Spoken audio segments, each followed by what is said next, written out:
Morning, everyone. We're going to start with a video. I think it sounds like there might be some technical problems. Hello, Amir. Nice to see you. Thank you for joining us.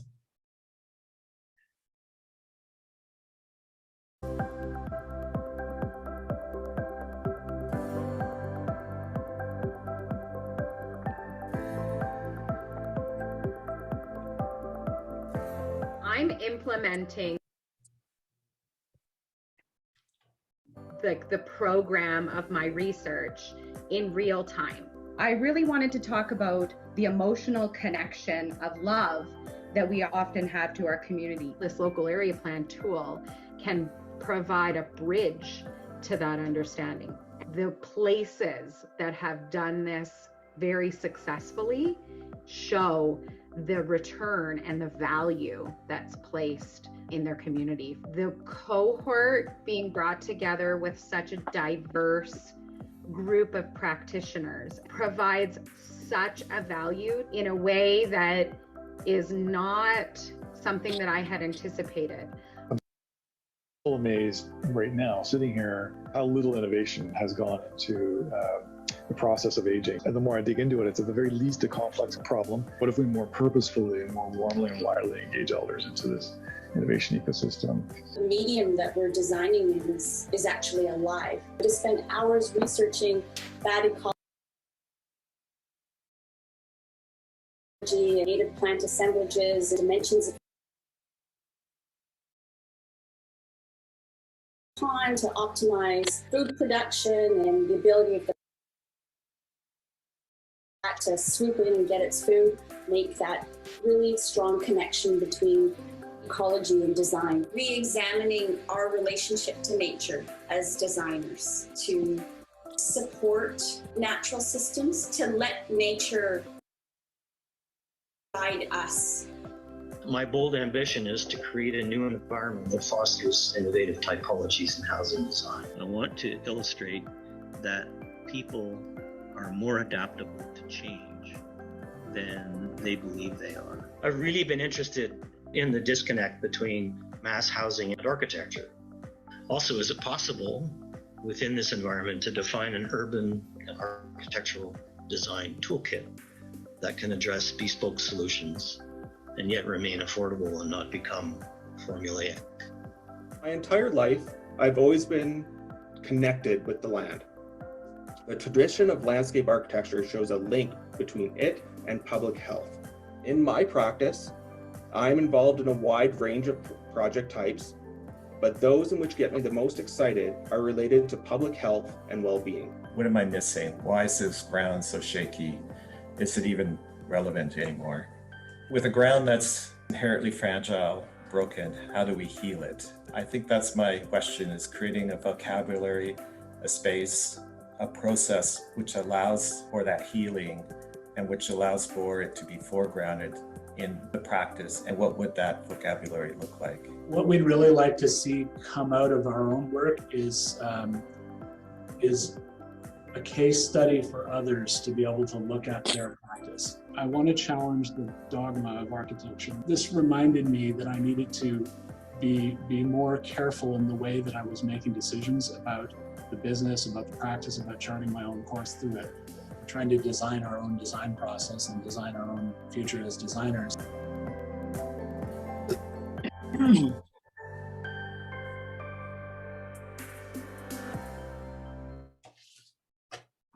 Well, good morning, everyone. Thank you so much for joining us this morning in Calgary, afternoon in Iran, and evening in Johannesburg. I've learned over the course of watching the chat. I want to start by acknowledging that I am joining you today from the territory of the Indigenous peoples of Treaty 7, which includes the Blackfoot Confederacy, the Tsuut'ina First Nation, and the Stoney Nakoda First Nations. I also acknowledge that Calgary is home to Métis Nation Region 3.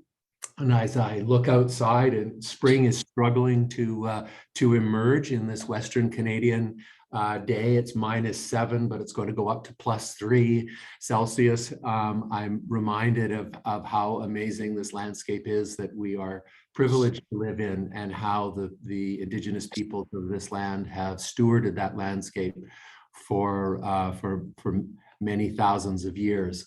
And I acknowledge that I'm an uninvited guest on this land, and am extremely privileged to be here. So welcome. And if you wish to put your own territorial acknowledgement in the chat, feel free to do so. I'm very excited today. This is a new kind of session for the Doctor of Design. We're actually going to delve into the projects a little bit more. One of the things, the feedback that we've had from applicants is being a little nervous and unsure of what their project is, and is it right, and how does it work, and what are we supposed to be doing. So we thought that it would really be helpful if we just explored a few of the projects. So I think I've got 15 of them. We'll see how many we get through over the course of the hour. I'm going to leave 10 minutes, 15 minutes or so at the end for questions. And so I think I'm just going to get right into it and share my screen, and we will get started. Everybody can hear me and everybody can see the screen, hopefully. All right. Okay, so you've seen this. So I've got two, if you've been to one of these sessions before, I've got 2 or 3 slides that just sort of situate this, and then we're going to get into the work. So the Doctor of Design is a new kind of degree. It's a practice-based, design-based, design-centered, design-focused doctoral program. So it's not like a PhD where you're doing research on something that's happened in the past.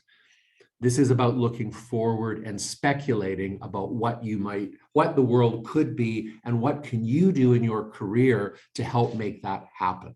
So it really is, it's for established practitioners who want to build on their recognized expertise in a specific topic area and elevate their career to a new level, either by working within their existing practice and doing something new with an additional tool, expanding that. Maybe it might be moving into a new kind of practice and working through that. That's part of what this Doctor of Design is helping you to figure out. It's about giving you that space, that emotional space, to be able to really think deeply about where you are and what you can do over the rest of your career to leverage impact.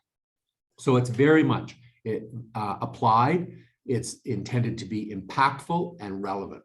Above all else, it is the last thing it is an academic pursuit that creates a document that sits on a shelf that nobody except your spouse and your mom and you read, and your supervisor read. It's meant to be something that you are armed with, something when you come out of this, that even before you graduate, that you're able to start applying in practice and making a difference.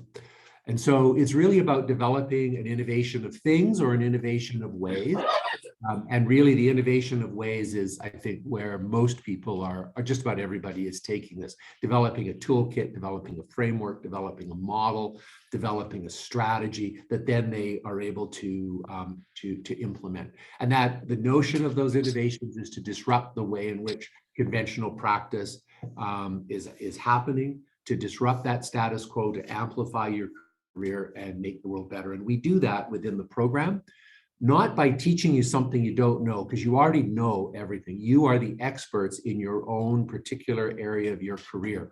You're not coming here like you would be going to, when you did your first professional degree, or you're going to go learn German or something like that, where you don't know something and you need to learn. What you already have that. What you need is some structure and some mentorship to order all of those thoughts that you've had as a venturous, potentially frustrated practitioner who got this idea, the world would be better if I could, or if we could, or if there was a way.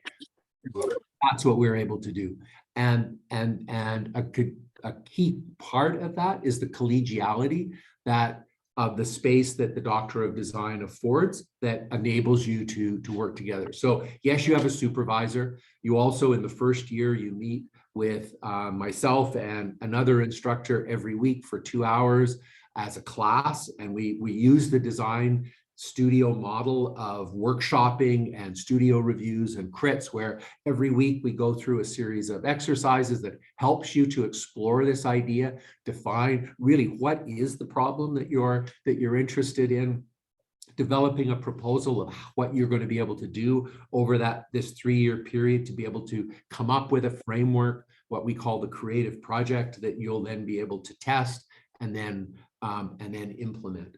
And so we have a very cohesive group, and we're just going to graduate our first class of the 23s in June, and we've got a class in second year, the 24s, and the class in first year right now, the 25s. All of them have continued the structure of that weekly meeting informally. Sometimes they meet once every 2 weeks or whatever. So they're able to continue to have that conversation. They check in with me regularly. Of course, they're meeting regularly with their supervisor. And then twice a year, we all come together for a 3-day conference in November and June, where everybody presents to everybody, and as well as to the supervisors are there, but also a series of invited guests from around the world that we bring in. And it is this an amazing opportunity that we don't get in practice very often, to just have a deep conversation about what really matters outside of contracts and risk and insurance and, change orders and all of that stuff, to really get into the meat of the matter. So that's what we're doing. Here's our class. You can see it's quite diverse. We've got a series of architects, landscape architects, planners, an urban designer. We have an industrial designer, and we have people as far away as Syria and Nigeria taking the class. We have the student this year in first year from the Yukon. We have our first US participant from Oklahoma, and then sort of across the country of Canada. So we're very pleased with that. We're going to be accepting another probably 9 students into the class of 26 in the fall.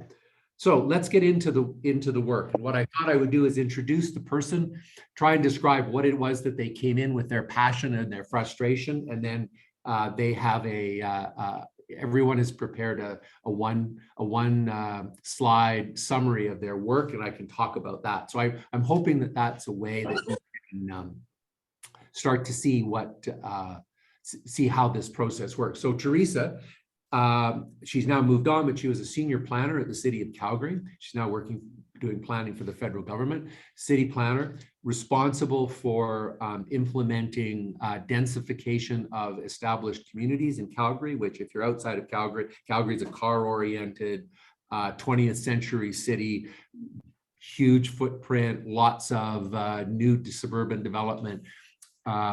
City Council said we need to intensify the existing urban core, which is actually some of our most expensive neighborhoods. It's very desirable to live close to the core. It's actually quite safe or very safe and very desirable, great schools. And so nobody wants to densify. And so she came in after running a series of open houses where it was quite hostile to her, where people were mad at her for trying to come in and wreck their neighborhoods. And so she really was trying to figure out, what does she do? And in the first term, she made an observation, a really foundational observation that has shaped everything. She's just about to graduate this June after the 3 years. And that was that really the hostility that people are bringing to those open houses isn't the result of hate, it's the result of love. They love their neighborhood and they care about it and they feel threatened by it. And so rather than coming in and having a conventional open house, kind of process that planners normally have, where they bring in and show everything, she actually has developed a handbook for practitioners to how to create empathy in community planning. You can see it down at the bottom. So it's purposely providing a series of tools to explore community co-design and harness the community's emotional knowledge into future planning processes. So really interesting. And in that first year, as we're exploring things, you'll see this in each of the examples. Everyone has made a kind of discovery where they come in with a frustration and a problem. And that's, for most practitioners, that's as far as it goes, because we're off all doing other things. But then by being able to spend time and really think about what the problem was, they've been able to develop what they think is a potential solution that comes out of that kind of creative leap. In this case, this notion of bringing back the love and capitalizing on that emotional connection to enable growth and change. And we just had a meeting yesterday. I'm her supervisor, and she's developed this incredible handbook that she's been testing and getting feedback from practitioners from around the world. And she's looking forward to starting to implement that within her own work very, very soon. So interesting, we've got two planners right off the bat, but that's the way it rolls. So Viren is in our first year. He was a planner in private practice for a number of years and then moved into the public sector in Richmond, I believe it is, BC, or New Westminster, somewhere in the sort of the fringe of Vancouver in British Columbia, as a planner, had not been in the public sector before, charged with implementing sustainability goals, climate action, in, again, a very car-oriented suburban bedroom community of Vancouver. And he was starting through this, like, what am I going to do? People have been trying this for a long time. It's not having any impact. We started to talk again, what's the real problem? What is the issue? And the issue is not a lack of solutions. There's lots of solutions. It comes down to an implementation. And of course, I'm too impatient to be a planner. I'm too impatient to be a landscape architect. So I'm well suited to be an architect. But that policy has such a long wave of implementation that the decisions that people make right now, doesn't always see as members of the public what that impact will be, both positive and negative. And so what Viren is working on, and it's still very, very early, he's only been in the program for 6 months. He's developed this research project. He's going for his candidacy examination in June as part of the symposium, which will then, he's just getting his ethics application together right now.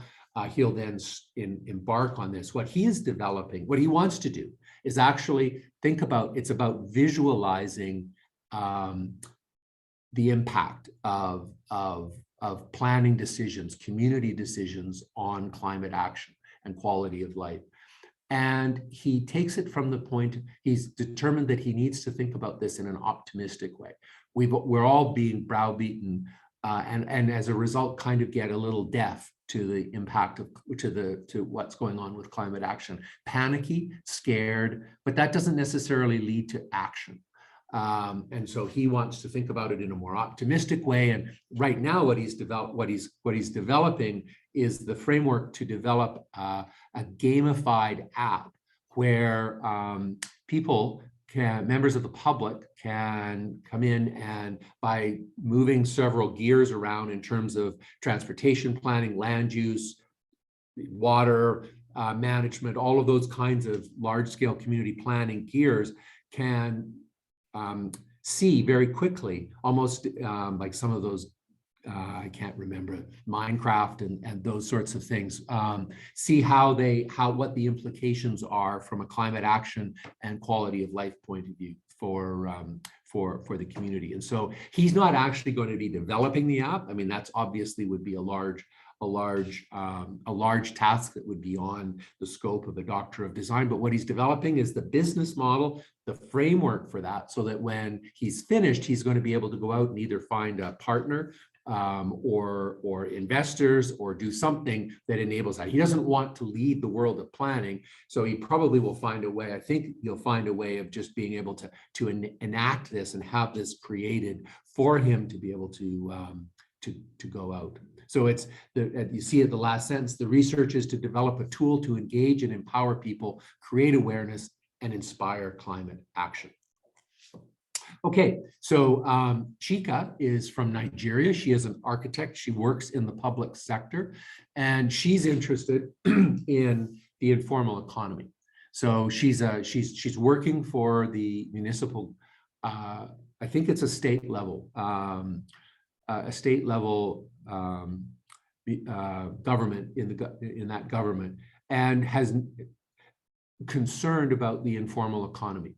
And she has been working on how, or she and others in her area have been looking at how to formalize the informal economy. And the challenge with that is that as soon as you formalize it in any way by providing potentially some sort of structure for it to exist within, or some framework that reduces the risk, or increases safety, and particularly because so many of the people working within the informal economy are children, selling things on the side of the road, and that sort of thing. As soon as one starts to formalize it, then another informal economy steps in below it. And so she's been working very hard on developing a realistic framework to integrate the informal economy in Nigeria. And she's in her second year, so she's just in the middle of her research and looking about how to deal, how this framework deals with urban poverty, gentrification, the unproductivity of the sector, and tax revenue losses. And so again, sort of an odd thing or an unlikely thing for an architect to take on, but she is working on this through a design-based lens of a framework that is going to enable cities and the informal workers that are in that city to be part of a development that's cleaner, greener, and more socially sensitive. So very, very interesting kind of piece. And I don't have as much information on this one because Chika's in the middle of her year, and so I'm going to get a big update in June when she makes her presentation. Barry Johns, some of you, if you're Canadian architect, you might know Barry, senior architect, Governor General Award winner, has retired from his practice in Edmonton, and decided that he wasn't quite ready to hang things up, and so has jumped into the Doctor of Design with both feet, and has come up with, I think, an amazing project. So Barry came in angry because he's lived in Edmonton for his life. He's lived in one of our established communities that we have, that Teresa was talking about. Teresa and Barry are in the same class, and so there's a lot of interaction between them, and has seen the gentrification of that neighborhood where 800, 900 square foot post-war bungalows are being sold, and these McMansion houses are being built. They're not increasing density. It's still one family, but it is an intensification of climate impact, and kind of sterilizes the land for future development, because it's going to be another 30, 40, 50 years before that land is available for redevelopment. So he was just angry, and he was blaming it, as most architects do, blaming it on developers and on the construction industry, and basically nobody cares about the quality of these neighborhoods, and it's all about money, and off we go. Barry underwent a tremendous reframing over the course of his first year, which was basically realizing that it's not the developer's fault, nor is it an uninformed public. It's actually about land cost, zoning, scarcity of choice. And so he's looking at a response to the housing crisis, which is basically the fractionalization of land ownership in the backyard. And being able, rather than someone who legitimately, a homeowner who's lived in the property for 30 or 40 years and seen the property rise, there's no reason why they shouldn't sell and realize the capital gain from that. But instead of selling the entire property, they can sell a fractionalized portion of their backyard And then he's developed this, this typology that he's called backfill, BAAKFIL. And he talks about we need to commit backfill, which I think is a lovely idea. That is a design toolkit that enables people with where you reduce the land costs substantially, being able to create, that is a little model of a section of this, a multi-unit living unit in the back that addresses land costs, demographics, affordability, and with respectful densification in mature neighborhoods. And so the existing house remains unchanged. It can be upgraded and a family live in that, but then you have multiple families living. He's been talking to developers, nonprofit and for-profit developers. He's been working with banks. All the people that were the enemy are now his allies. And I think he's going to be starting a company that is going to be committing backfill throughout. And he's got friends across the country, architects, and they've been doing tests of his toolkit to try it out and give him feedback. So he'll be presenting in June. I'm really looking forward to seeing what he's got. We're doing for time. We're good. Okay, so Takreed is an architect. She's in Ontario. She's in first year, and she is an accessibility expert charged working for I think it's the city of Mississauga, charged with increasing accessibility for visually impaired. So one would think, and originally Takreed came to us wanting to do a technical kind of PhD study looking at the efficacy of this, some of the visual impairment aids, accessibility aids. And we had our first meeting. We always have a kind of, I meet just about with every applicant, and we have our first meeting, and I said, Takreed, this is a PhD. Sounds like a really interesting project, but it's not a Doctor of Design project. We don't do research like that. And so she said, well, okay, okay. So she came back and she was like, okay, I want to do a study of the planning documents around this and look at and do an analysis of all the various accessibility standards across the world and do a comparative study of that, qualitative study. And I said, well, that sounds also very interesting, but that's not a DDes. That is a PhD again. So she said, okay, I'm committed to doing something different. She joined the program, and that was in September of this year. And she has made, like Teresa, an amazing breakthrough. Her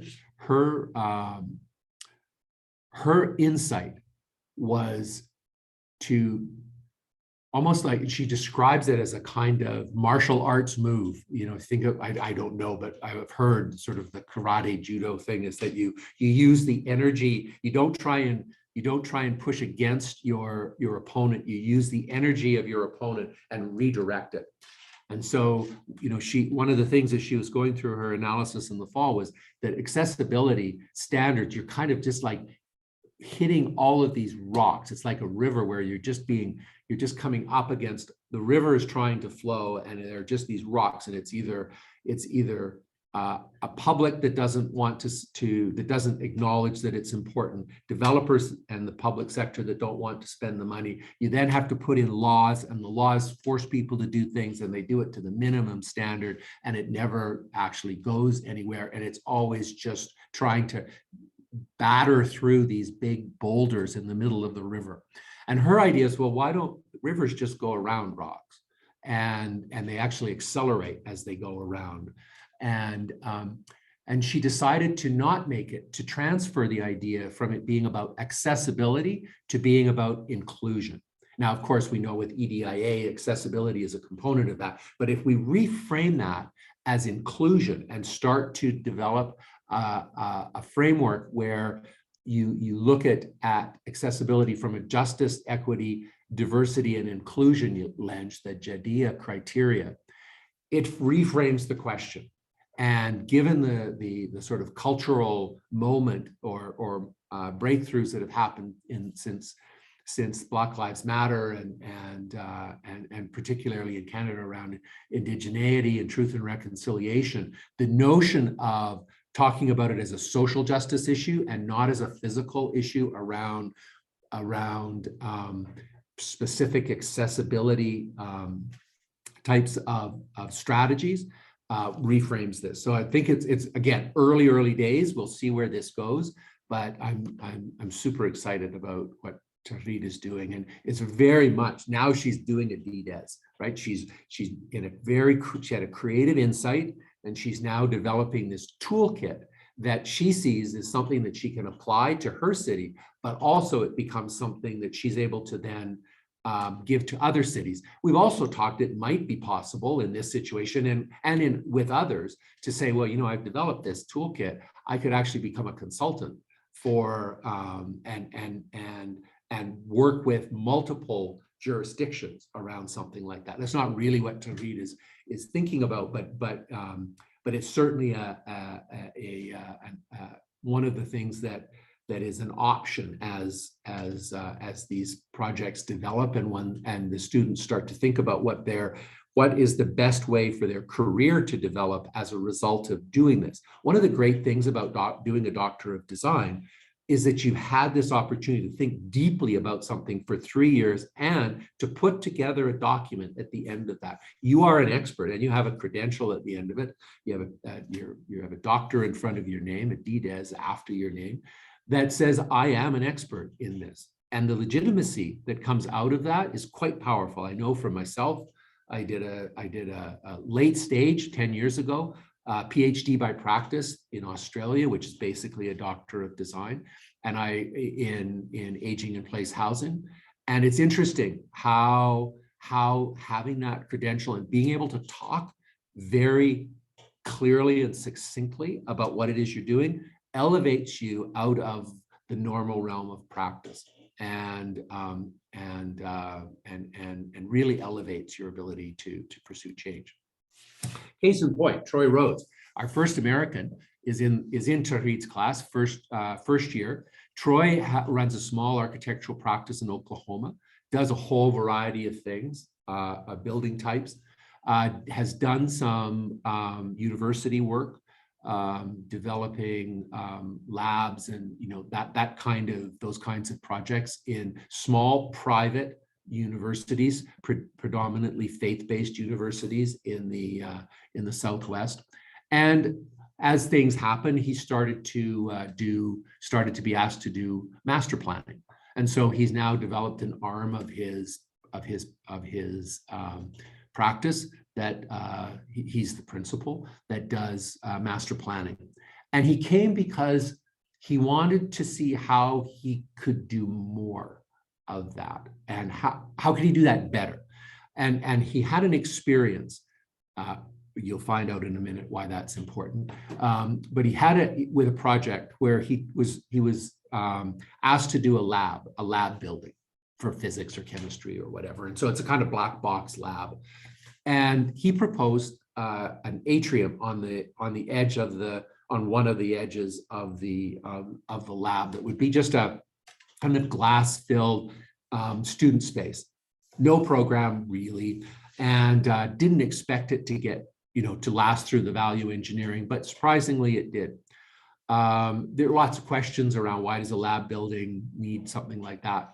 Nevertheless, and that was several years ago, it's become the branded landmark image of that university. And people come and they get married there, and it is an Instagram spot, and it's become a defining image. And he was like, that's really interesting. Was an interesting opportunity as an architect to build that, but what does that mean from a planning point of view? And so he wanted to think about how do those ineffable spaces that actually are important, how might we start to articulate that as valuable to a master planning framework within an academic university institutional setting.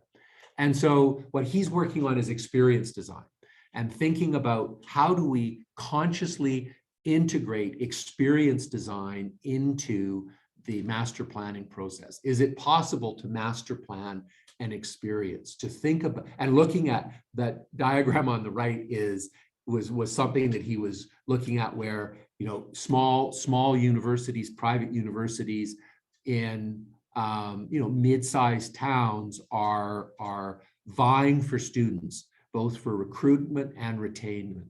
And so that's what the university is interested in, those universities are interested in, and how might experience design relate to that, and so that it's not just about you know, planning the functional needs, but also addressing the experiential needs that makes the campus sticky, so people will stay there and attractive. It also then starts to connect into the community design for the city, and how do those two work together. He's kind of getting into this notion of neuroarchitecture. He's developed a new brand for his firm with Elevate with Experience Design. And he sees this and he's actually developing the framework, a design methodology that he'll be able to go out and start to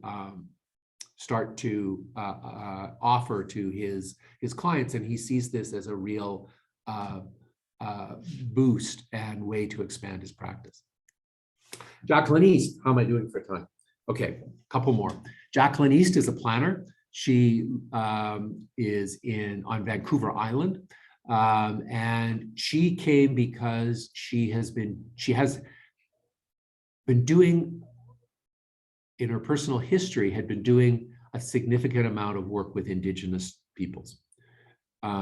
Starting back in the day when we didn't call them Indigenous peoples, and we weren't really thinking about it in a good way, and has been been part of the process of truth and reconciliation, and she's seen how the world is shifting, and also seeing how at its core there are issues with planning and how that could work. Didn't know what to do. She also is like, I'm a settler, I'm a white settler. What business do I have to talk about indigeneity and planning? And decided that what she needed to do was not face and talk to Indigenous peoples. What she needed to do was talk to other white settler planners and really look at that, right? Look towards the problem that settler culture had created. And she decided, again, as a result of going through that process in the fall term, that it was really about zoning.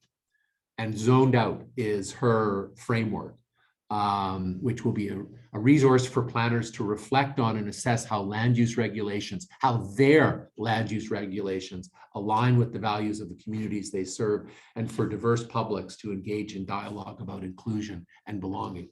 So really, she's, you know, her thing is zoning is a legacy of colonization. It's embedding in individual property rights on land with the purpose of controlling how settlers live, and that is antithetical to an Indigenous way of doing and being. And so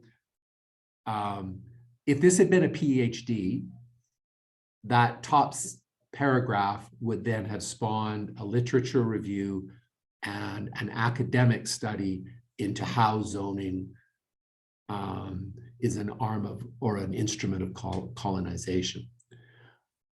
As a DDes, what Jacqueline has done is created a framework that will help individual communities, municipalities, and even individual landowners to work through their zoning frameworks to see where are the colonialized components and how might they start to apply an equity audit to zoning bylaws and equip practitioners and advocates with subject matter for dialogue about community equity, diversity, and inclusion. And so this is really interesting because she's a single practitioner. She is actually carving out a new kind of practice for planners that she can apply in a multitude of different frameworks. And one last, landscape architect. Not everybody submitted, and none of the Hague this morning early in the morning submitted his slide. So we're going to finish with Haig. So Haig is retiring after a very successful, he's not in Alberta, that's a typo. He is in Ontario. He runs a large and very successful landscape architecture firm, and he is in the process of succession planning, just getting started with succession planning. And what does that mean?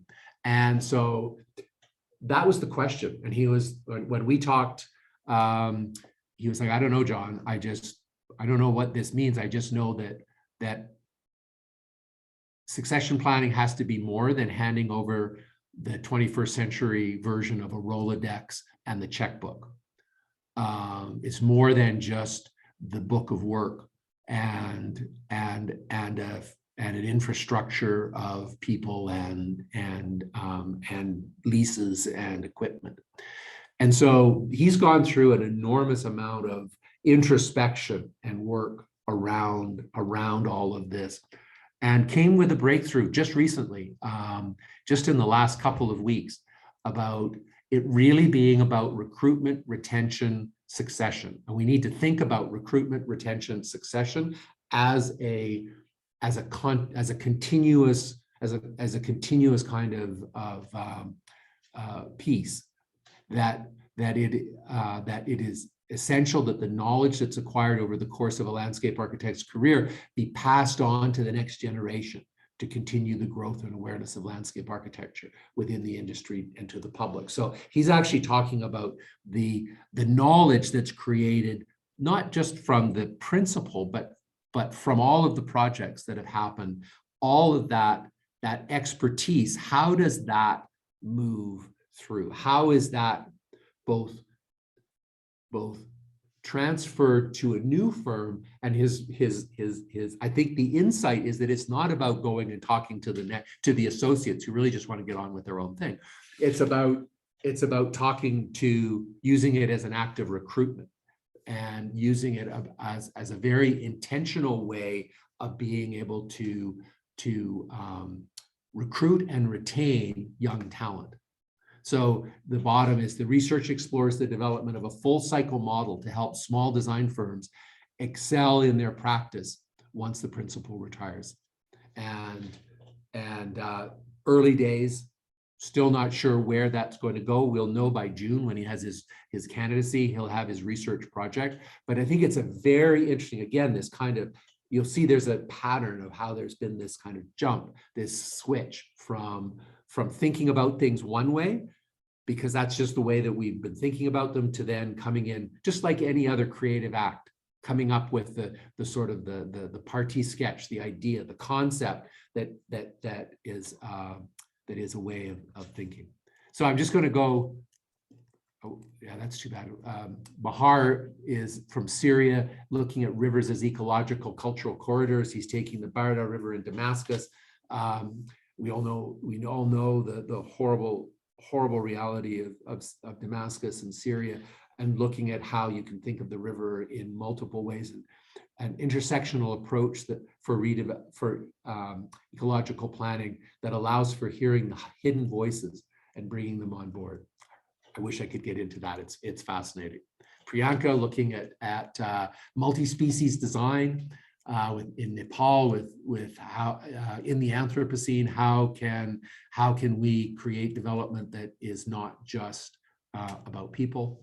And I'll just go through. So, okay, just to finish off. So the DDES launches this longer ongoing personal and research agenda for continued practice. So you come in with a problem, you've got a stone in your shoe. We help you figure out not only how to take that stone out, but how to refashion the shoes to the screw. I don't know. I can't take the analogy any further. You know what I mean? So you're doing the research project within this ongoing research agenda. And while you're in the middle of the research, you do a creative project, which is that framework, that model, whatever that is, and that starts to elevate your practice. And then I'll end just by showing the framework.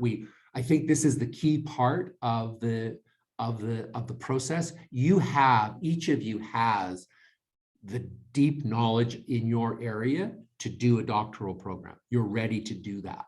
And you also have, if you're on this call, you're frustrated or you see an opportunity and you're frustrated because you don't know how to get from here to there because you're so busy doing other things. We offer this curated process over 3 years where you start out with discovery of the problem, you define it, which is that first year, the 1 and 2. You then go through 3, which is the green creative project over the year and a half, and then in 4, at the end of that, you write it up and get it ready for presentation and defense.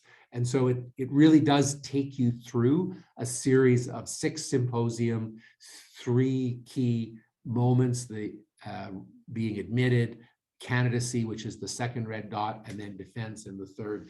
And we help you, we mentor you through that process. So I think that's a good place for me to stop. And I'm happy to answer any questions. I don't know if there's any in the chat, or Jen, maybe you can, or Alexa, you can, you might want to, or if anybody just wants to put up their hand and ask questions, I'm happy to. I hope that was helpful. It seemed like it was pretty fast, but I think it's, you know, it's what I'm really trying to demonstrate is that that you don't need to come into this with the answer. What you need to come in with is a passion and a question and an openness to explore what that might be, and thinking about how, and we'll help you to figure out how that relates to your expertise, to your practice, in a very real and relevant, impactful way, and then guide you through that process of developing it into something. And as I say every time, it starts with setting up a meeting with me, where we can just talk about what it is that you're doing, and then we, you know, and then I can give you some advice. And then after we have a meeting or 2, sometimes 3, you can submit your document. So I know it says in the application that you have to provide a research proposal or whatever it says in that. We're working to change that. What I really want is a page and a half that talks about what your history is, what you care about, what you see as the problem, and that's it. And then from there, we'll be able to talk. Okay, I'm going to stop talking and answer questions. John, we do have one in the chat. So it says, have any students focused around urban forestry in a broad sense of their area of focus? Just curious. No, they have not, but that would be super interesting. We've got a number of landscape architects that are working in the ecological space, but not urban forestry. That would be an interesting project, an interesting realm to work through. I see there's also a question from Amir. Yeah, in the PhD program, you go out and you talk and you connect with a professor as a supervisor. You don't do that here. You don't get a supervisor until January of your first year. We work through that, and then we align faculty members with research, and then you have a kind of speed dating thing to figure out who you're going to work with. So that's why you have not heard from Dr. Senskova.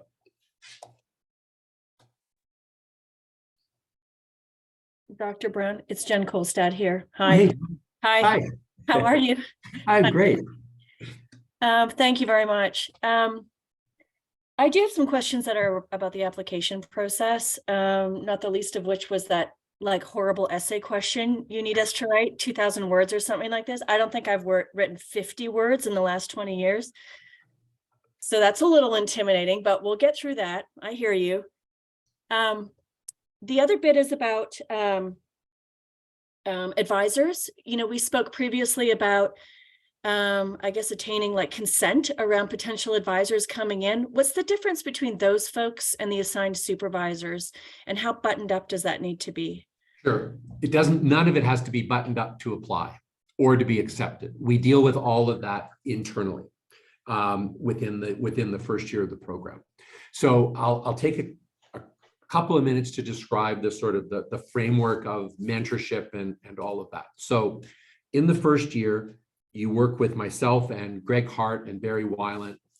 Greg is an entrepreneur In the urban future space, Barry is an industrial designer, faculty member, design thinking, and then there's little old me. And we are the ones that meet with you with the group every week and take you through this. In January, you find a supervisor, and it's a mutual thing between the faculty and it needs to be a faculty member at SAPL and yourself. You've already given your first symposium in November, and so everybody knows about you, and you'll get to know them. The key thing is that a supervisor and a DDes is a mentor about the process. You don't need anybody. If you're 20 years old and you want to be a chemist, you need to find somebody who's an expert in the area of chemistry that you want, because you don't know anything and you need to learn a huge amount.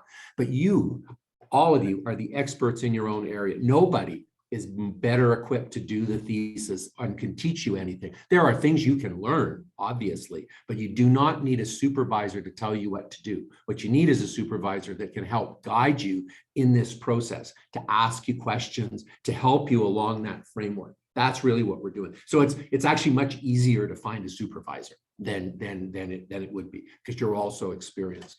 So you find a supervisor, then you start working with them and getting their advice. But you're not working.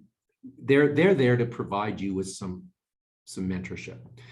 Then the next level down is, and this gets maybe too much into the weeds, but part of our ethics application, the research methodology that we use, design science research, you identify some key informants, people that are both subject matter experts from around the world in your area, plus people that have done things outside of your area that are similar.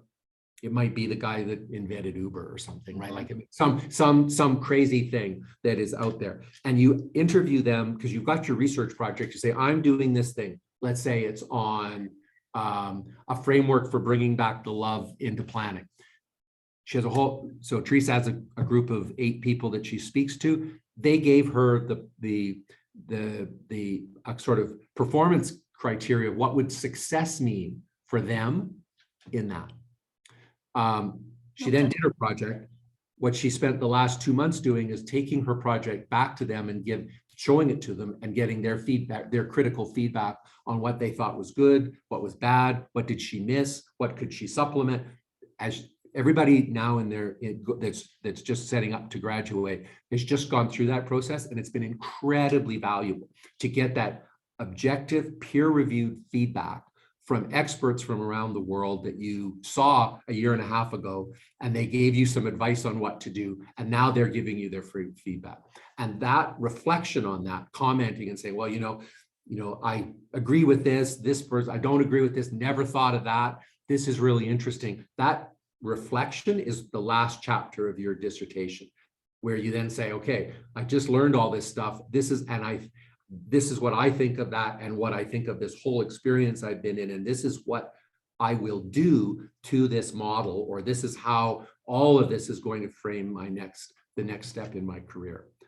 That's the third level. And then the last level is your community of practice, which are all the people you're working with that you just are going to be able to connect with informally and talk about this process. And they might be clients, they might be colleagues, they might be people that are working for you, or people you're working with or working for, all of that.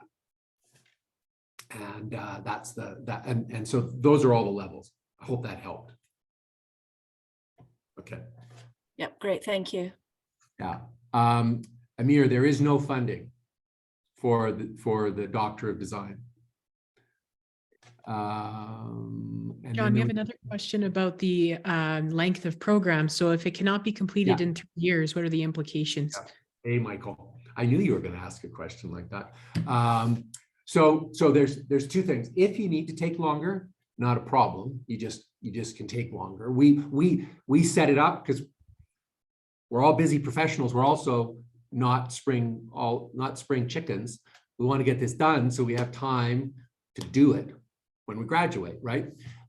So I think it's important that I as a professional kind of executive program, that it be framed that way. What I would say is that we work really hard in that first year to define a research project that is doable within the time. and this is actually an important point. I'm going to go back to this. So your research agenda is going to take your entire life, or that you're doing, right? You've got this period of time to do this is the 3-year project. And within that, you're going to spend 1.5 years developing this framework, and then testing it, and then writing about it, and then you're going to start implementing it, right?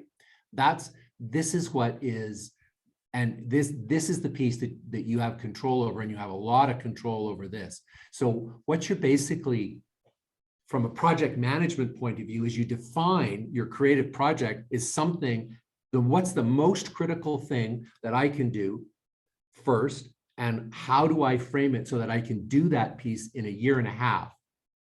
And so it's about managing that project. And then after your DDES, then you go off and continue to do all the rest of the stuff that you're doing. So I really think that it's best, unless there's some kind of personal problem or professional issue where you have to take some time out, design it so that you do it in 3 years, because then you've got the credential, you've got the document, you've got the idea, the framework, the innovation, then you go out and apply it. It's a fair answer. As you know, I'm prone to tangents. Yeah.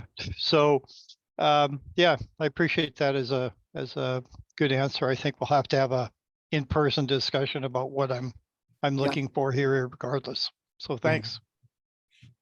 I see, Jennifer, you had a question. How is it measured against other similar programs? Oh. We haven't had our first graduates yet, so it's hard to objectively know how it is. I'd say that it's let me see. I would say that, and I'll speak personally. So I did this program. A very similar, I kind of shamelessly copied this from Australia and tweaked it a little bit. So the PhD from RMIT in Australia, I have found the degree, the credential, to be incredibly valuable in practice, but nobody gives a toot where it came from. Okay. Right? In fact, it's like in your first job, like remember back, first job, where you graduated actually made a difference. After that, it's who you are and what you do. This is about elevating what you're doing. You get a credential that's there that actually is this little signpost after your name or before your name, depending on where you want to put it, where you can say, I have a doctorate in this. And in practice, that's all you need, right? I mean, most people, almost, I don't think anybody that's in the program is actually thinking about an academic career. That's kind of past, right? I mean, that's something you start when you're in your 20s. But this is a way of being able to articulate that and come out with something where you can say, yeah, I have a doctorate and this is what I did. And this is what I want to offer you to that's going to, solve this problem. And that might be a municipality, it might be a for-profit, it might be a partner in your firm, a client, whatever that might be. So I think it's more about what is the outcome that you're getting, rather than, it's a degree from Harvard or whatever. Yeah, that's a good answer. I was hoping that was the answer. I live in the States. I'm in the land of the snobby snobs, y'all. And they do ask that question, where did it come from? But, it's investment in, investment out. So, tuition in Calgary, which is my home, versus tuition at Harvard is a different thing. And so if the net outcome, is zero, it doesn't matter, then UC looks great. Particularly with the exchange rate. And you're there. I think we'll end up giving you money back. I think you get back when you do the exchange. Anyways, I see we're at time. We should probably end. Thank you very much for attending. If you have questions, specific sort of technical questions, Alexa and Jen are the people to reach out to. Set up an appointment through them, set up an appointment with me if you want to chat about your specific idea. I hope to see you applying, and I very much hope to see you in class. And the DDES workload, it's about the same as a project in your office. Maybe think about it like that. It's 4 hours in the fall term, it's 2 hours of class a week, and probably another 4 or 5 hours outside of class working on things. All right, take care, everybody. See you. Thanks, John. Take care. Bye.